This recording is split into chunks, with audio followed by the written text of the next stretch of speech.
السلام عليكم ورحمة الله وبركاته. سودو هذا صاحب بيان ما توحن كهدي دونا تاريخنا نك لقمة عبد ديف كينجن وحول حنون صدي ودنا حنون مركو آدو يرع تاسو كنتين قعمه سيلو قيسو أيس سعادة هو رمالين كارتي وحكو عوي ويل كشيتو من شركة إيرير هولن إنو كقد بحانو كنا في المديسة سلام كانوا وصوب النقا وديسة ديفيد وحاو بلا برشادة كارتي دادي سمركا هايتو دوبتشير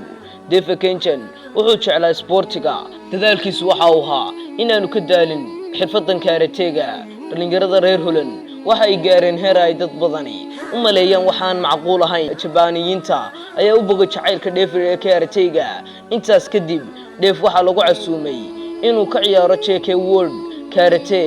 ee Championship dhalinyarada naafada ayaa ka dhigtay daawadayaal tiyaatarka laba dareen mid ay aad ugu daydaan wax qabadkiisa oo ka yimid wadnaha waxa jira ciyaartoy badan oo naafa oo ka qayb galay ciyaarihii Olimbikada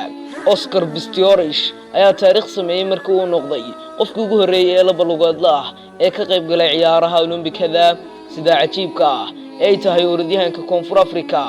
ee ugu horeeyay ee naafaha ee ku tartamay ciyaaraha Olimbikada ugu yaran 12 ciyaartoy oo naafa ah ayaa ka qayb galay ciyaaraha sanadihii la soo dhaafay oo ka bilaabmay jimicsiga Mareykanka ee George Eason falanqeeyaha Kuuriyada Koonfureed ayam dongi hayan oo indhihiisa bidix ku leh 10% aragtidiisa 20% midig wuxuu dhigay rikoodkii ugu horeeyay adduunka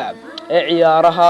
aakhirkii waxay ku guuleystay naxaas ciyaartoyga tenniska miiska ee reer Poland Natalia Bak oo ku dhalatay iyadoo aan lahayn gacan midig iyo dhudhun waxayna ka soo muuqanaysay ciyaarihii labaad ee xigta ee Olimbikada ninkan dhalinyarada ah ee la yaabka leh ayaan dhiirigelin inoo wada dhamaanteen